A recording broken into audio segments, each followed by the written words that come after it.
শুভ দুপুর বন্ধুরা, আজকে তোমাদের সঙ্গে একটা নতুন রেসিপি নিয়ে হাজির হলাম। দেখো, আমি এখানে আলু সিদ্ধ করে ছলে রেখেছি, টমেটো কাঁচা লঙ্কা নিয়েছি, আর এখানে ছানা নিয়েছি। ছানাটা ঝুরা করে নেব।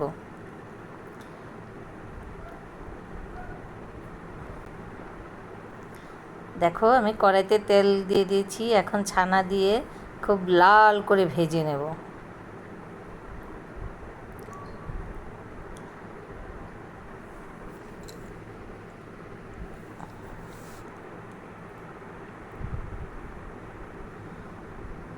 দেখো, আমার ছানা ভাজাটা প্রায় হয়ে গেছে।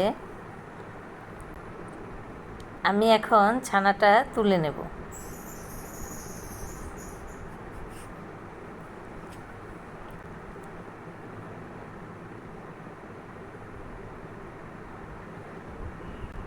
এখন এই তেলেই আমি আরেকটু জিরা তেজপাতা ফোড়ন দিয়ে দিলাম, সঙ্গে একটু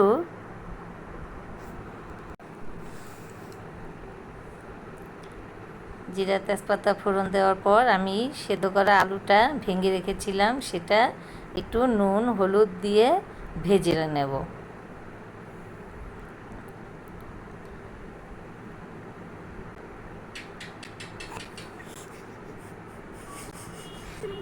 দেখো, আমার ভাজা হয়ে গেছে। এখন দিব টমেটো কাঁচা লঙ্কা, তারপরে দিয়ে দেব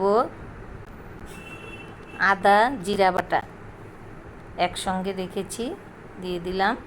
তারপরে স্বাদ মতো নুন, তারপরে হলুদের গুঁড়া, তারপরে একটু লঙ্কার গুঁড়ো, তারপরে সামান্য একটু চিনি দিয়ে দেব। তারপরে মশলাটা ভালো করে কষাবো।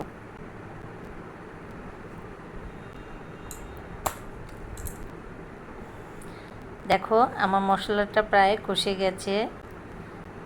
আমি অল্প একটু জল গরম করে রেখেছি, সেই জলটা এখানে ঢেলে দেব। এই দেখো, এটা একটু ফুটে উঠলে আমি ছানা ঝুড়ো করে রেখেছিলাম, সেই ঝুড়াটা দিয়ে দিব।